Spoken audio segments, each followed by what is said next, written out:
તમામ કાર્યકર્તાઓને વિનંતી કરી કે ઝડપથી આ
આજે ભગવાન શ્રી રામની ભવ્ય શોભાયાત્રા અંબાજી ખાતે નીકળી ગઈ છે અને આજે અમારો ઉદ્દેશ્ય એ જ છે કે રામ ભગવાન જે મંદિર બન્યું છે 500 વર્ષ પછી, તો તમામ ધર્મપ્રેમી જનતાને અમે એ કહેવા માંગીએ છીએ કે ત્યાં લોકો જઈ અને શ્રી રામ ભગવાનના દર્શન કરે અને અંબાજીમાં પણ ભવ્ય રામ મંદિર બનવા જઈ રહ્યું છે.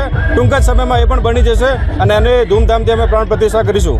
ખાસ કરીને લોકોને ધર્મ પ્રત્યે જાગૃતિ ફેલાય, ખાસ કરીને લોકોને ધર્મ પ્રત્યે જાગૃતિ થાય તેના માટે આજે અમે ખાસ આ ભગવા રેલીનું આયોજન કર્યું છે. આજે હળાદ ખાતે તથા અંબાજી ખાતે પણ શોભાયાત્રા નીકળેલ છે, જે શાંતિપૂર્ણ પૂર્ણ થયેલ છે અને મહેરબાન એસપી સાહેબની સૂચનાથી સંપૂર્ણ પોલીસ બંદોબસ્ત સાથે શોભાયાત્રા પૂર્ણ કરેલ છે. તમામ નાગરિકોને, તમામ ધાર્મિકને લોકોને શાંતિપૂર્વકના માહોલમાં સરસ રીતે માહોલ પૂરો થાય અને શોભાયાત્રા પૂર્ણ થાય એવા પ્રયત્નો કરેલ છે અને શાંતિપૂર્વક તમામ કોઈ અનિચ્છનીય બનાવ બને નથી અને શાંતિપૂર્વક શોભાયાત્રા પૂર્ણ થયેલ છે.